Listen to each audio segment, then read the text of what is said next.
In today's video, I'm going to teach you how to keep certain emails out of your HubSpot CRM. HubSpot is a powerful tool that helps streamline your marketing, sales, and service processes, but anyone who uses it regularly knows that a cluttered inbox can become problematic.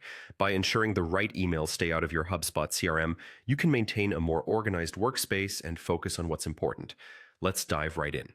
The first thing you'll need to do is navigate to the HubSpot website. Once you're on the home page, look towards the top right corner and you'll find the Login button. Give that a click. If you've previously linked your Google account with HubSpot, you can make use of the Sign in with Google option. It's a convenient way to access your account without typing in your credentials every time. Choose the account you want to sign in with and you're all set to move forward. Now that you're logged in, it's time to go to your profile. You can easily find this by looking for the profile icon or your initials, which should be located in the upper right section of the page. Click on that to access your profile. From there, you'll want to look for the option that reads Profile and Preferences and select it. This will direct you to a new page that houses all your personal and account settings within HubSpot. Once on the Profile and Preferences page, you'll want to navigate to the General section. This is typically where you'll find many of the basic settings for your account and is a good starting point for managing your preferences. When you're in the General tab, look for a secondary tab labeled Email along the top of the page.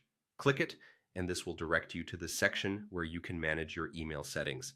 In the email settings, there should be an option labeled Add Emails or Domains.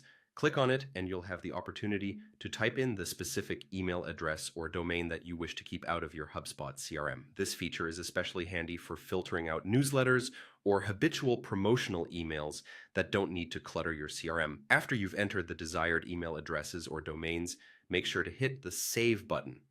This action will ensure all your preferences are applied and unwanted emails are successfully filtered out from your CRM. Finally, once you've saved your preferences, revisit the User Preferences menu under the Email section to ensure everything is set up the way you want it. Double-checking your settings helps confirm that only the emails you want make it to your HubSpot CRM. And there you have it, a straightforward method to keep unwanted emails out of your HubSpot CRM. Thanks for watching, and I hope you found this tutorial helpful for maintaining a clutter-free workspace in your HubSpot environment.